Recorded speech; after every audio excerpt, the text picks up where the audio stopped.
Mengapa santri itu dilarang membawa HP? Nih dengerin. Awat, Iwan dengerin. Mengapa? Nih ya, dengerin nih. Larangan membawa HP bagi santri bertujuan utama untuk menjaga apa?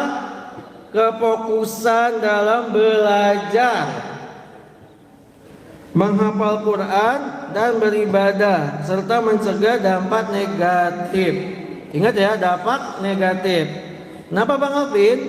Kenapa? Karena apa?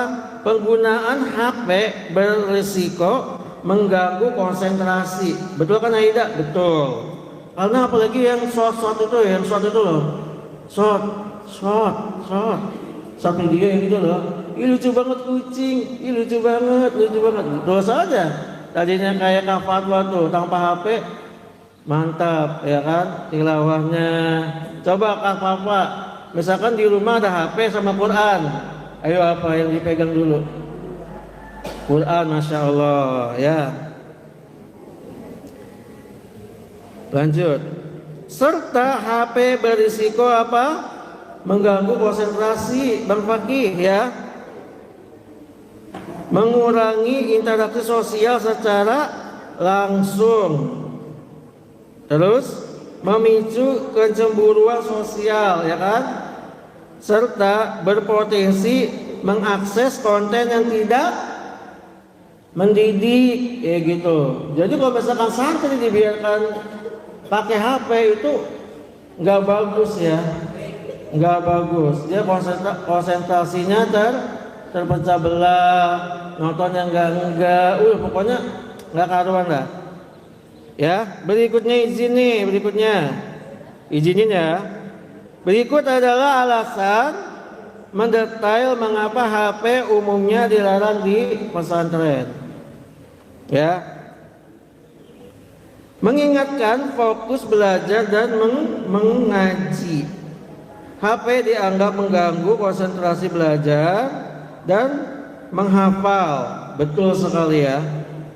Banyak fitur seperti games, media sosial, apalagi dan kamera dapat membuat santri tidak fokus pada kegiatan akademik dan pengajian.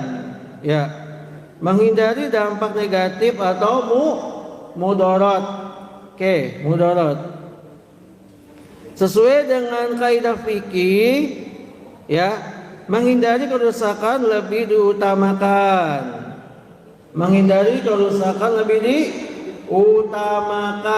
Ya. HP berpotensi menyalahgunakan konten seperti mengakses konten negatif.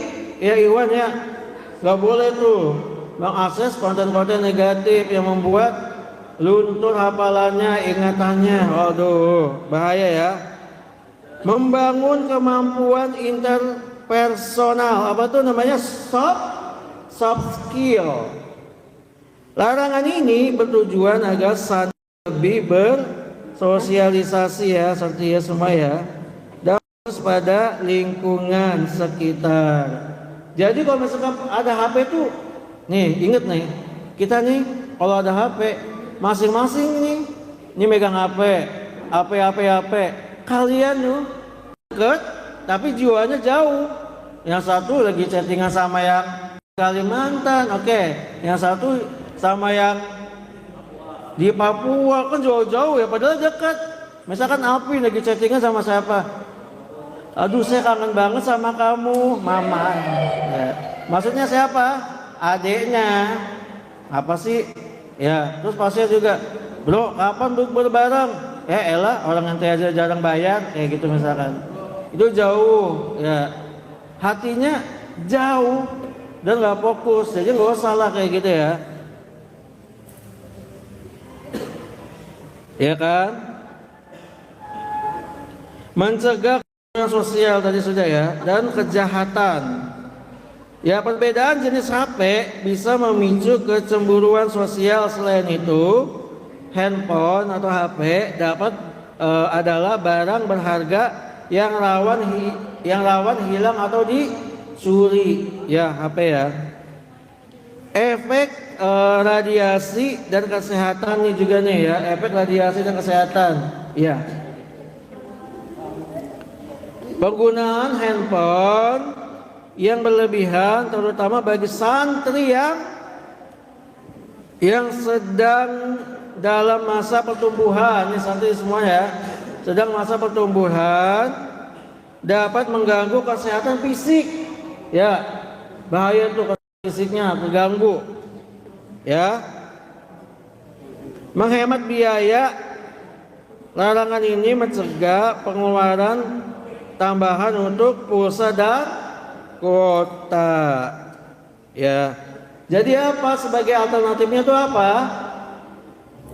Ya. Sebagai alternatifnya adalah beberapa pondok pesantren menyediakan fasilitas komunikasi terbatas. Ya kan? Nah, ini kalau di sini ya. Pelanggaran terhadap aturan ini biasanya berakibat penyitaan. Jadi kalau ada HP-nya disita, ya itu karena kalian itu nggak bisa menjaga peraturan, ya kan? Bahkan dihancurkan alat elektronik tersebut. Ya, jadi seperti itu ya gambaran seseorang santri yang beradab. Bukan untuk gaya-gayaan, bukan untuk apa? Dilihat atau dipandang kayak gitu ya. Ingat ya, santri yang beradab itu tidaklah seperti itu. Jadi kalau misalkan ada peraturan, dijalani saja karena semuanya itu pasti ada alasannya, ada hikmahnya. Bukan semata-mata peraturan saja, tetapi ada hikmahnya yang terdalam. Dari situ juga tuh HP itu bahaya ya, ya kan? Bisa menimbulkan kecemburuan. Misalkan Alvin HP-nya Android atau yang high gitu, sedangkan pakai HP Nokia, kan ada kecemburuan. Ya terus nggak usah ya, mendingan tidak usah, bagus, tidak usah sama sekali. Karena itu banyak dari manfaatnya itu, kalau santri itu banyak mudaratnya kalau HP, karena belum terlalu apa ya, dibutuhkan sekali HP itu ya. Hai ya, dengerin HP. Oh nih kan antum juga nih ya, pas saya. Jadi kelas 6 nih hati-hati, contoh yang baik dong Iwan, jangan sampai disita. Ya, Bang Pasya pernah disita nggak HP? Nggak pernah. Kalau sekarang nggak pernah. Ingat ya, itu emang sangat menggeliurkan sekali. Ya, jadi harus hati-hati karena di situ tuh banyak mudaratnya. Bisa yang kita sudah apa di sini sudah diajarkan tidak boleh interaksi, diajarkan Iwan Awad nggak boleh jadi interaksi yang di luar itu, ya kan? Malah berinteraksi, ya kan? Dari situ. Jadi dosanya siapa? Pikul sendiri dosanya, karena kita sudah kasih tahu, tapi masih kayak gitu. Ya. Ingat ya, Allah Maha tahu. Apapun keburukan kalian pasti diketahui. Apa yang bisa merubah adalah diri dia sendiri. Kalau kita sebagai temannya itu hanya memberikan apa aja? Nasihat. HP lagi, racun. Ya. Makanya dia tuh nggak fokus belajarnya, mikirin dia terus. WA mulu, WA dia lagi, ngapain orang dia punya ibu bapak, ya kan? Gak usah nuju ke Ahwat. Iwan juga berkaca juga ya. Ini buat Iwan dan Ahwat ya. Ya. Jadi itu bagian dari adab semuanya. Jadi seperti itu. Contoh yang baik. Ya Bang Umam ya. Gak usah kalau udah ada buktinya gak usah ngelak.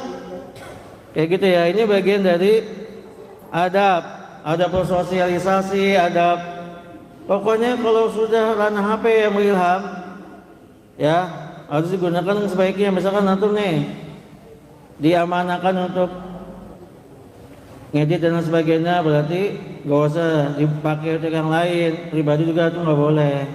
Ya ilham ya, nggak boleh tuh telepon lewat situ juga. Begitu enggak tuh? Coba pasnya begitu enggak? Enggak lah, ya. Jadi yang sudahlah sudah, ini ya, ini kan apa ya? Karena dulu ada yang seperti itu ya, anak tahunya dulu pasnya, dulu udah lama banget. Ternyata udah enggak lagi. Alpin udah lama banget. Azam enggak tahu. Ya, enggak tahu anak. Enggak tahu kalau dulu, ya. Ya. Itu bagian dari adab, karena sini ada materinya, bukan hanya sekedar materi doang kayak kahipa ya. Sabar, kalau belum di apa? Ditanggap atau di TF kayak gitu ya. Jadi yang berikutnya ya, kesadaran diri itu merupakan cermin adab yang baik. Tetapi terkadang ya, orang yang seperti itu adalah orang yang keras hati, keras kepala. Kenapa? Di ibarat apa? Kemarin itu apa? Di ibarat apa, Alvin? Hijau, kuning, burik. Hijau, kuning, coklat. Kalau hitam itu udah rubuh. Nah, kalau misalnya kelas 1 masih hijau, masih bisa diluruskan adabnya insya Allah. Kelas 2 sudah mulai menguning, udah agak-agak susah. Kelas 3 ibarat kata ini adab kalau soleh. Ibarat kata nih Alvin nih punya pohon kangkung ada 3. Pohon kangkung yang masih hijau, yang sudah menguning sama yang sudah layu, yang warna coklat, nggak bisa dipakai yang coklat itu. Coba kalau yang coklat yang udah kayak gitu, bisa nggak ditegakin lagi? Nggak bisa. Ibarat kata Alvin yang sudah dikasih motivasi, yang sudah dikasih bahwa ini adab yang nggak baik, mental. Ini contoh Alvin ya. Susah ditangkap di sini karena Alvin itu sudah terbiasa hal seperti itu. Yang bisa mengubahnya Alvin sendiri. Kayak gitu ya. Kalau misalkan Alvin ini prosesnya yang di tengah-tengah itu antara antum bisa mengubah diri atau tidak, karena itu mudah rapuh. Yang kuning ibarat kata antum nih ya menyenggol apa sih namanya, daun yang kuning itu, kalau di situ pasti kan jatuh kan. Tapi kalau misalkan tidak tersenggol, hati-hati dia tidak jatuh sebelum dia jatuh pada alami sendirinya. Nah, kalau misalkan Alvin itu hijau, kuat, masih bisa ditegakkan, masih bisa diluruskan, seperti halnya ini nih, ya kan? Kan Anda di sini tahunya Alvin sudah besar di sini, maklumatnya banyak dari kelas 6, kelas 3 SMP, ya kan? Kelas 1 SMA di sana masih ya. Nah, jadi Alvin itu pertama kali ketemu anak kan kita ngaji bareng. Ya, Anda udah kasih tahu bahwasanya harus senantiasa berinteraksi dengan teman-teman, jangan kaget. Setiap teman-teman antum itu memiliki karakter masing-masing. Nah, di Alvin di sini pas banget. Berarti jangan sampai salah memilih teman. Karena nanti di akhirat itu saling saling tarik menarik. Jangan sampai tarik menarik ke neraka. Kalau misalkan menarik ke surga, alhamdulillah. Misalkan yang sudah ke, misalkan ya, siapa? Wafik udah ke surga duluan. Ya, dulu ditarik teman-temannya nih, siapa nih yang dianggap Wafik itu dulu ya di dunianya itu berkawan dengan baik. Berikutnya ini untuk ikhwan atau akhwat lain ya, berkaitan dengan nasihat untuk saudaranya seiman, semuslim. Kenapa itu penting? Karena bukti cinta kita, bukti sayang kita kepada sesama muslim itu adalah saling menasehati, ya. Jadi kalau misalkan dinasehati itu jangan kok saya sih, emang iya, emang saya, cukup didengarkan aja, ya, bahwasanya itu adalah bukti kepedulian, ya, intinya itu kepedulian. Jadi kalau bahasanya orang dulu gitu ya, kalau gue ya, ngapain saya capek-capek sih, ngapain saya kayak ngomong kayak gitu sih, anak saya bukan, ya kan, siapa-siapa anak bukan, itu bukan, kerabat bukan, karena kita di sini kayak keluarga sendiri, ya, berarti untuk saling menasehati itu wajar. Coba kalau misalkan Adrian, siapa Pasya, adiknya, misalkan contoh yang nggak mungkin ya, contoh misalkan adik kantor Akbar mencuri atau gosok, tuh atum diemin aja, atum peduli nggak? Berarti yang enggak. Coba kalau misalkan dipanggil Akbar, dinasehatin gini-gini, walaupun dia ngeyel, lalu kayak nggak pernah gitu aja, ya, yang penting disadarin bahwa bukti itu kakak peduli sama adiknya. Nah, terus sama yang lain juga kayak gitu. Bukti apa? Bukti bahwasanya kita itu peduli. Walaupun pada kenyataannya apa Pasya? Pada kenyataannya apa? Dia yang tidak peduli dengan dirinya sendiri. Ya. Karena apa? Nanti lambat laun atau 2 tahun yang lalu, 2 tahun yang akan datang atau 3 tahun yang akan datang, setelah dari sini baru ngerasain. Kalau misalkan orang tersebut itu tidak meresapi tentang indahnya saling motivasi, saling menasehati, ya udah, ya tinggal menuai apa yang kalian tuai, kayak gitu. Tapi kalau misalkan langsung dia bersedih, langsung taubat, menangis, antum kenapa kok nangis? Saiful, kenapa? Kemarin karena nggak di TF misalkan, nggak kayak gitu ya bang ya, harus sabar. Maka doakan umi abinya ya, Hamzah ya. Oh, Hamzah mah enggak kuat, nggak di TF juga ya. Enggak, anda nggak pernah lihat Hamzah nangis, enggak ya. Ya, jadi bukti dari kasih sayang kita terhadap sesama muslim itu adalah saling menasihati. Kalau nasihat itu sudah diberikan berkali-kali dan diulang-ulang, maka di sini apa? Maka di sini kita sudah tidak terkena apa, Umam? Terkena apa, Mam? Dampaknya nanti di akhirat kelak. Ya, itu bahaya. Kenapa Umam membiarkan saja? Kenapa Umam dibiarkan saja? Nggak ada yang negur kayak gitu. Ini kemaksiatan misalkan, jadi kena semua. Nauzubillah min dzalik ya. Jadi agar kita terputus dari kemaksiatan teman-teman, insya Allah kalau misalkan itu, oh iya saya bertobat ya Alvin, masya Allah, udah nggak kayak gitu lagi. Tapi misalkan anda udah lebih dari 10 kali ngasih tahu Alvin begitu juga, berarti Alvin jangan ngajak-ngajak anak nanti ketika di akhirat itu. Nauzubillah min dzalik ya. Apa yang telah Alvin lakukan. Jangan bilang saya nggak dikasih tahu, saya dibiarkan saja, ya kayak gitulah ya.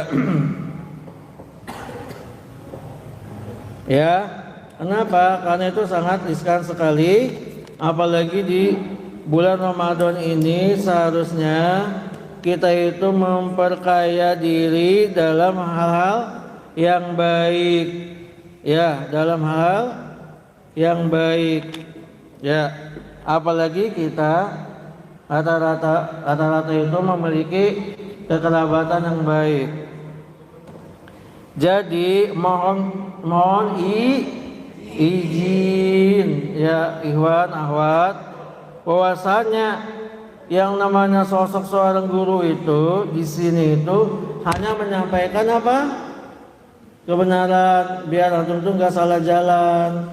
Kalau misalkan antum masih egois maksudnya ya, masih merasa benar dan lain sebagainya, ya Adrian ya, masya Allah Adrian ya, udah fokus ya, izin lagi, izin mulu ya, nggak tahu ini bahasa siapa sih izin baik jadi ikut-ikut ya, ilham, masya Allah. Jadi izin, ya Allah izin lagi. Jadi izin itu merupakan bagian dari sopan santun loh di sini ya ternyata ya. Jadi segala sesuatunya itu kalau misalkan orang yang dianggap apa sih namanya? Yang dianggap itu kayak ngapain sih berkawan dengan Alvin, nggak asik kayak gitu. Ceramah mulu. Saya dikasih mutiara mulu padahal Alvin itu ingin temannya itu baik ya, Farel, mana Farel, Rafiq, siapa lagi, dan kawan-kawan ya. Jadi itu ya, karena the power adalah kekuatan yang sesungguhnya adalah kita harus saling memahami satu sama lainnya. Ketika ada teman kita yang menasihati kita, maka kita dengarkan dengan baik. Oke, ini kan udah. Ya, baik, alhamdulillah. Mari kita doa di Fathul Majlis. Subhanakallahumma wa bihamdika asyhadu an la ilaha illa anta